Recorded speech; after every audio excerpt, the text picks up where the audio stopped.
Sa unang pagbasa, si Reyna Esther buot manalipod sa iyang katawhan nga padung na hotdog patay sa ilang kaaway nga ginganlan og si Aman. Niya muatubang siya sa hari nga si Aswero nga utrosad nga portisad kabangis nga hari. Una nga di man makaampo si Esther og tao, nag-inusara naman lang siya, dito siya nidangop sa Ginoo. Hay may labaw ang Ginoo o ang tao? Usga. Maayuhan ninyo. Muna nga sa atong tubag sa Salmo, niingon din, Ginoo, sa adlaw nga nagsangpit ako sa imong panabang, imo ako nga gipatalinghugan. Nya gisulti sana ni Kristo diri sa atong ebanghelyo, pagtuktok mo kamo ablihan, pangita mo kamo makakaplag, pangayo mo ug kamo hatagan. Ingon ana ang Ginoo, mga igsoon. Muna ang pagtulunan nga atong makuha, di kita mosalig og tao, mosalig ta sa Ginoo. Mo ginay first. Sa inyong tan-aw karon sa ato sa Pilipinas, ang atong gobyerno sa ilang mga desisyon karon kaning naglingkod sa atong pangagamhanan, nagsalig bas Ginoo o sa ilang kaugalingon? Ikusga. Kita din hing mga ubos nga mga tao, makakita manggid ta. Kung nagsalig pa sila sa Ginoo, ang Ginoo manggo dili mag-usab-usab sa iyang desisyon. Unya ang Ginoo sad magsubay gina siya sa kamatuoran. Naasay balaod ang Ginoo kanang gitawag natog divine law. Pero ang divine law kanunay nang nagsubay sa kamatuoran, sa gugma ug sa kaluoy. Mo nang naagi na sa divine law kani nga maong mga properties, kamatuoran, gugma ug kaluoy. Mao man bitaw nga ang Ginoo bisan pag dagko kay tagsa, basta mobalik lang ta ngadto niya, naagi day nang iyang gugma, pasaylo, kaluoy. Nya iya gyapong ihatag nato ang maayong butang, kay maayo man siya. Pero kanhitas tao, sa tao, tawhanon nga mga gahom, ay pastilan, mag-usab-usab. Sama god aning ato rong presidente, kita nakasaksi man ta.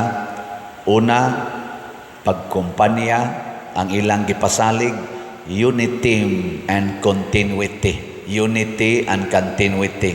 Puwerte na tong lipaya. Yay, mapadayon gining mga project. Build, build, build. Giingnan pa ta. Build, build, build and more. BBBM. Build, build, build and more. Di ba? Kadungog mo na. Naana sa atong mga ilang mga speeches. Build, build, build and more. Unsay resulta? Nawa ang build, build, build ni President Duterte, giilisan og unprogrammed funding.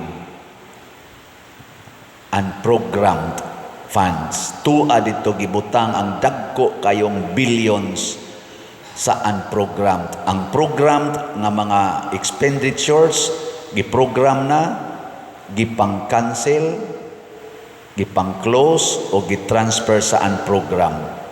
Hay namang build, build, build and more. Ana. So tawhanon manggod di ta kasustiner. Pares nako dinhi moingon ko ninyo nga kana ganing gihigugma gid ta mo. Pero mga saba magyapon ko sa sakristan, mga saba magyapon ko sa uban. Sa ato padili ko consistent. Gilingay mong tupad. Inawa jud ka mag-usab-usab sa imong desisyon. Inawa jud ka mag-usab-usab. Ay, utrosan mo sa kasakit o sa kalipay, sa kahamugaway o sa kapitos, sa sakit o sa maing panglawas, hangtod ang kamatayon mo, bulag ka nato. Bulag o taong ka natong kamatayon, dugay nang nagbuwag, nagpuyo-puyo na gani. Mga animal kitas tanan. So ayog yung salig anang tao, diha salig sa Ginoo. Nya kita sang mga tawhanon, giagda pud ta nga kung tan-aw nato nahimo na tang yawanon, mubalik tas Ginoo, mubalik ta. Lain pag yung pasalig aning atong presidente, himuon niyang 20 pesos ang kilos bugas. Hangtod karon, wa lang gyapon na mahitabo. Wa na di ay na 20 pesos. Wa lain na sad nga hitabo katong nag-away-away na sila ang unit team nahimo ng anti-team.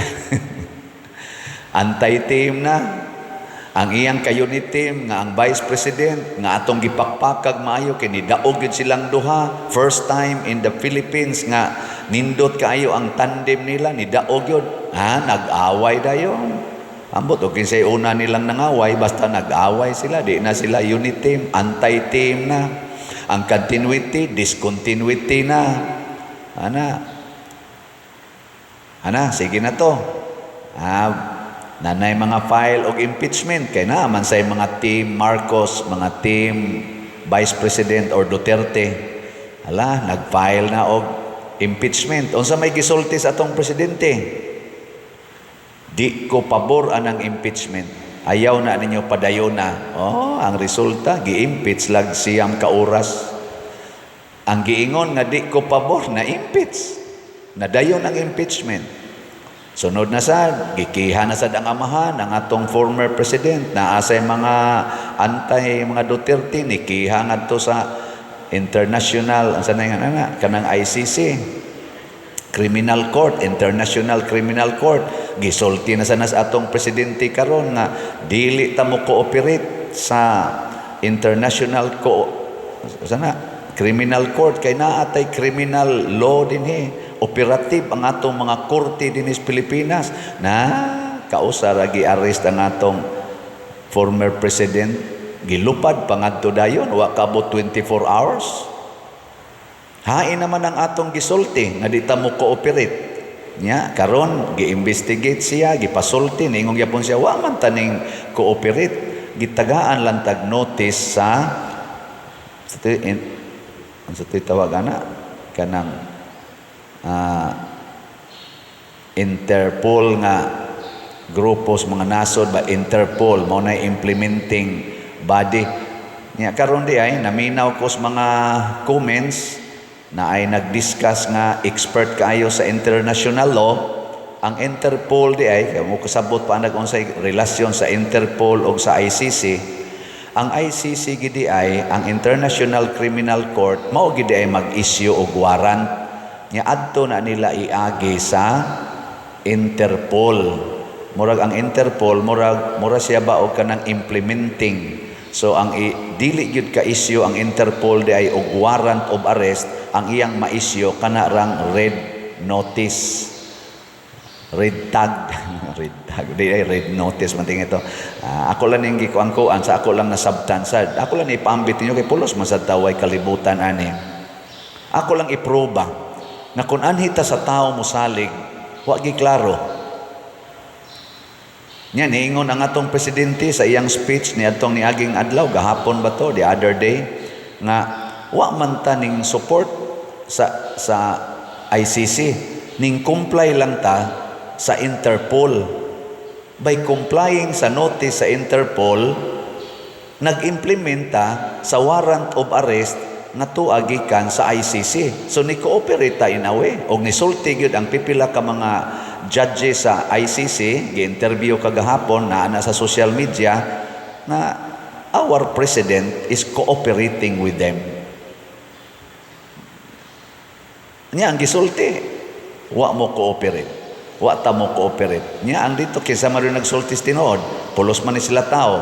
Ato lang suwayan og pamalandong. Di sa tamo ingon nga namakak ang atong presidente, di sa tamo ingon nga namakak tong taga ICC nga mga pipila ka mga judges na niingon na with full cooperation kining ilang pag-issue og warrant of arrest ni President Duterte. with full cooperation sa atong Philippine government. Makasubo ba? Nganong di man ta sultihas tinuod? Nganong dili naman langgid ang tinuod mo isulti? Nganong dili man ta transparent? Kamong naas gobyerno galingkod, nganong di man mo transparent namo diri nga inyong mga kauban? Si Queen Esther sa unang pagbasa, ang nga siyang hunahuna, panalipdan ako ang akong katawhan. Akong panalipdan. Isip siya maoy reyna sa Israel adtong panahona. Kamo sa untang gikas presidente, sa Senado, kamong mga elected official sa gobyerno, panalipdi in taon ming mga kabos, kaming mga ignorante sa inyong pamaagis balaod, iklaro ninyong sulti unsa man gyud atong proceedings, dili kay ilad-ilaron ta. Naapay giingon nga nag-follow kuno sila sa tanan gipangutanang atong presidente, naaman kuno ni technical defect ang kaning inyong pag-arrest o ang pagpalupad ngadto ni Duterte ngadto sa Netherlands. Isyawa oy, nagsubay ta sa tanang balaod sa proper procedure. Nagsubay ta. Karon na ay expert sa international law, ingon siya, sige, din alang na nato questionon kung naabay jurisdiction ang ICC sa Pilipinas, kay dili naman ta member sa ICC. By the way, gibutang sa dito nga naa day daghan kayong kaso sa warrant of arrest nga gi-issue ang ICC ngadto sa mga nasod nga dili under nila, dili ba member, pero ni-issue sila o kay doon na lagi mga complaint, ni-issue sila og warrant of arrest.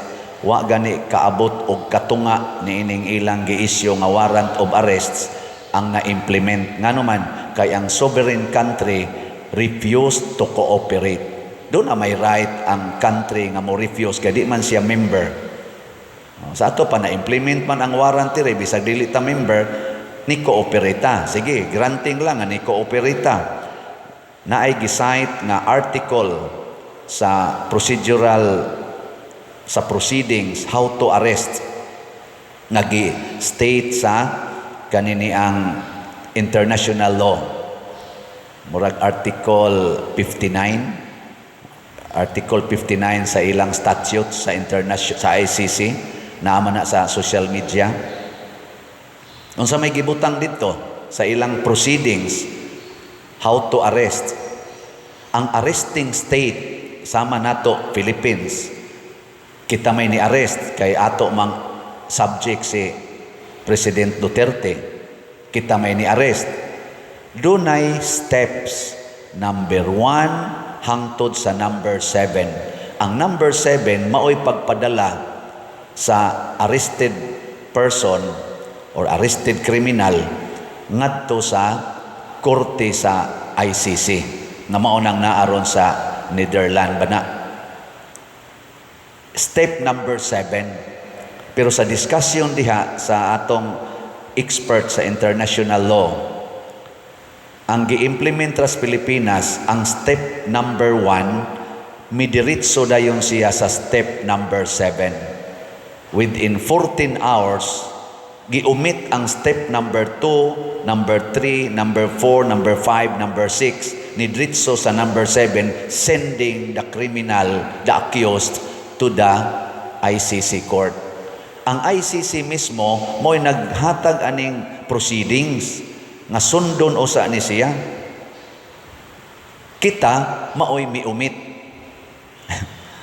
Kinsa may nag-instruct sa mga kapulisan, labi na ni General Torre, nga i-implement ito, nga before gipasakay gani sa eroplano si President Duterte, naaman na diha sa atong social media, misulti si President Duterte, ang sakto gid untaane, wa siya mo reklamo ha, nga dadon siya dito. Ingon siya, iyang gidiscuss dito siya, ako lang ning i-lecture ninyo ha, koy basig wa na koy time pag lecture ninyo. Kamo may nag-arrest, ikaw lawyer maka kisa tong lawyer gatubang niya. Ingon siya, hasta ni General Torre. Ingon siya, human ninyong arrest sa accused, inig-arrest ninyo, musugo dayon ang proseso sa balaod. Pasabot ang due process. Wa man mo'y gihimo karon. Wa man mo'y gihimo. Wa man gani pasudla ang mga lawyers, ang panel sa lawyers ni President Duterte giharangan ra dito sa gawas. Hasta gani si kaning Vice President Sara na gusto siyang musod. Di na lang untas iyang pagka-Vice President, sa iya na lang pagkaanak. Wa gyapon pasudla. Unsaon paglihok sa atong justice system kanang gitawag og due process nga gibawalan man ang mga lawyers, hasta gani ang anak, hasta gani nga ranking officer na Vice President, gibawalan man. Wa maigo sa ato gani mismong proceedings din his Pilipinas. Unya unsa may gisulti sa ICC, ako laning nakuha, inig humag-arrest sa person, dadon ngadto sa competent judicial court sa arresting state. Competent judicial court. Diin gida si President Duterte dito sa Villamor Air Base. Gipalingkod atong kwarto niya pag-atake in taon sa iyang hubak, maon sana, diabetes ba to? Naglingkod, naghigda in taon sa President Duterte sa couch nga gibutang ag oxygen ni pahuway. Mao daytoy competent judicial court ang Villamor Air Base. Never nga na-declared na. Natay daghang mga competent court, mga regional courts. Pero wa dada dito. Di, wrong na. Nya inighuman kun og dada dito, i-evaluate sa competent judicial court ang warrant, iyang basahon ang warrant of arrest, unya iyang i-check kung sa ato dinhing pamaagi og sana state dito sa warrant, gisunod ba ang proceeding sa pag-arrest, proper ba?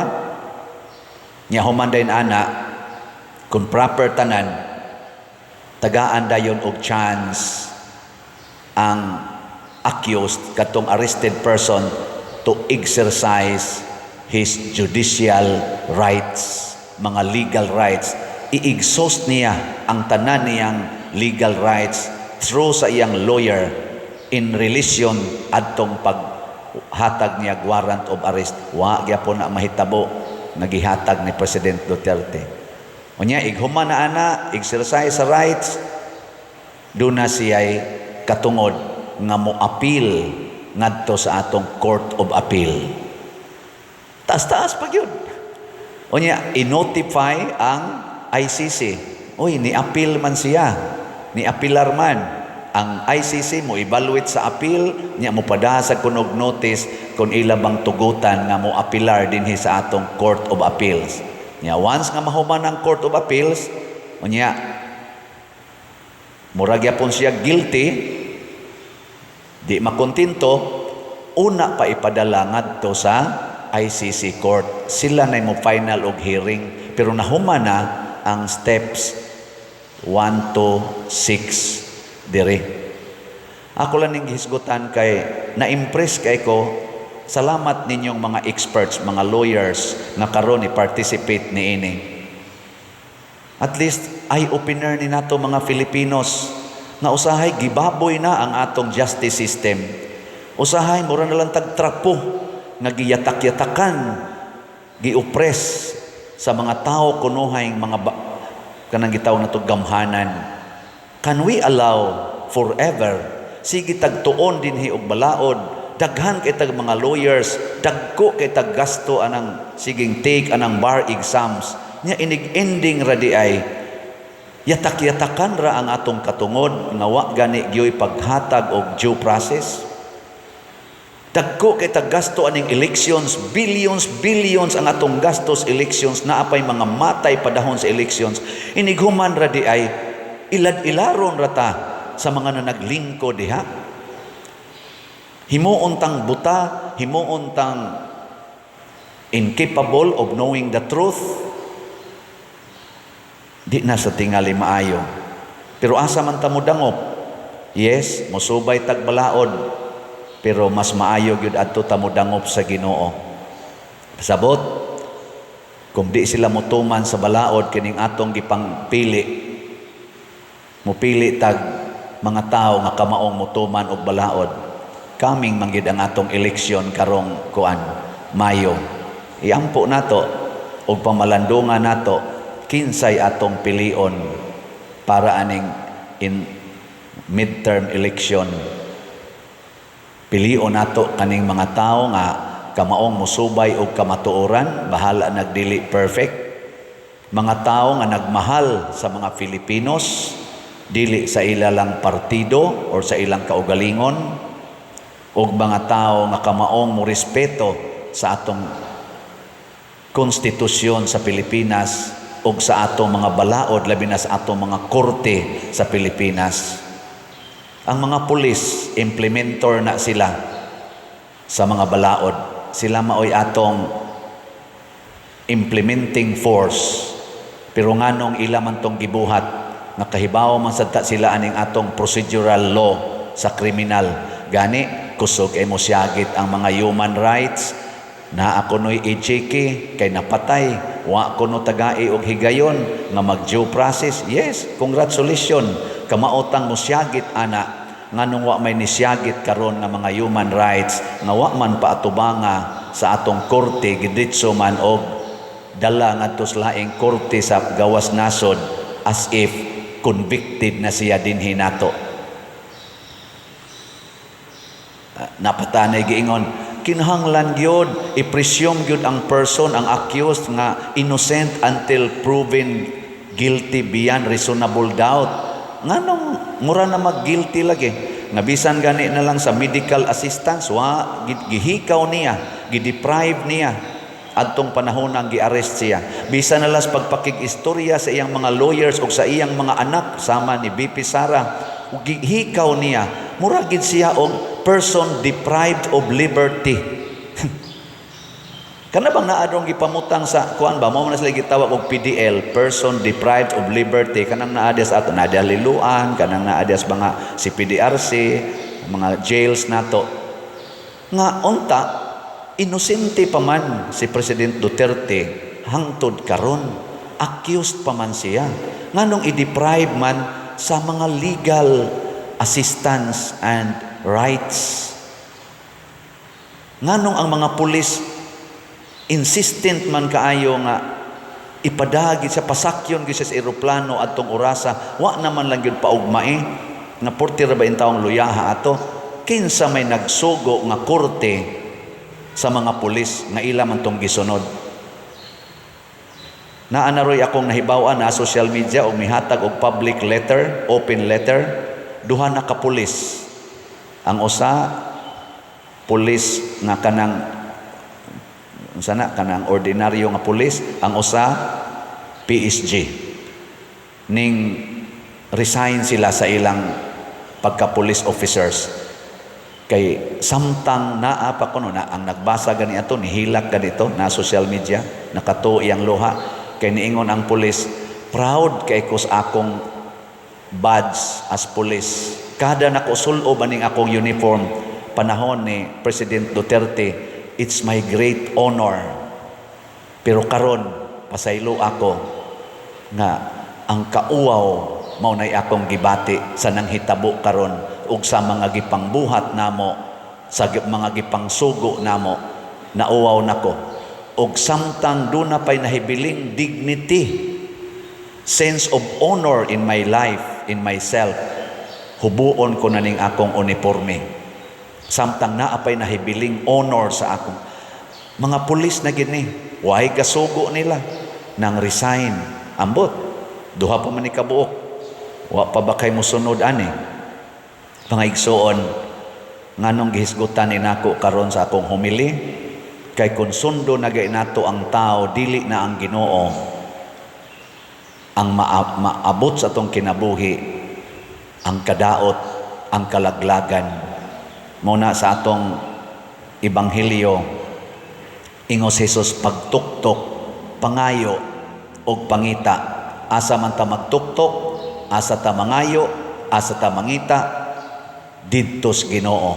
sa Dios nun nga paagi, dili sa tawhanong paagi. Ang gibuhat ron sa pipila ka mga og di man kadaghanan sa mga politicians, gusto sila nga adto ta magsigig pangayo nila pinaagi anang mga ayuda panahon sa elections. Adto ta magtuktok sa ilang ganghaan managlinya magbuwad anang init kaayo kay haron lagi tatagaan kunuhay nila nagpakaginoo na sila.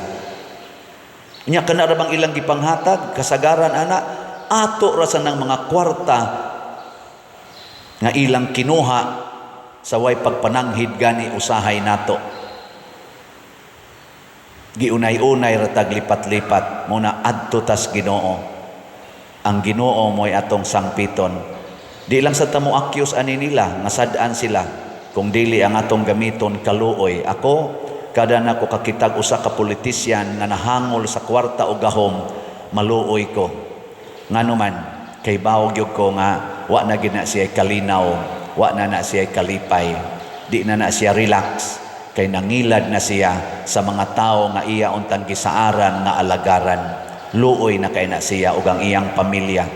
Ang iya sang pamilya ana mura sa gitamparos, wag tuo. Nganuman kay ang gipakaon ngadto nila kinurakot, inilad gikan sa mga taong misalig nila. Kaluoy anang klasihas tao. Gilingi ay mong tupad na gusto kang mahimong makaluluoy? Gusto ka? Sige, pangilad. Sige, yung pangilad. Why exempted ani? Bisag kami mga pare, ilad-ilaron mo na mo. Pero ako, i-check lang ninyo. Og nangilad ba ko ninyo aning atong slat-slat? I-check lang. Unya, og tanaw ganyo, nangilad ko. Ala, sige. Ayaw na mo og simba. Ana, i-check lang. Ni abay na dapat was atong project o wa kamulay check mas may nang kamoy mo check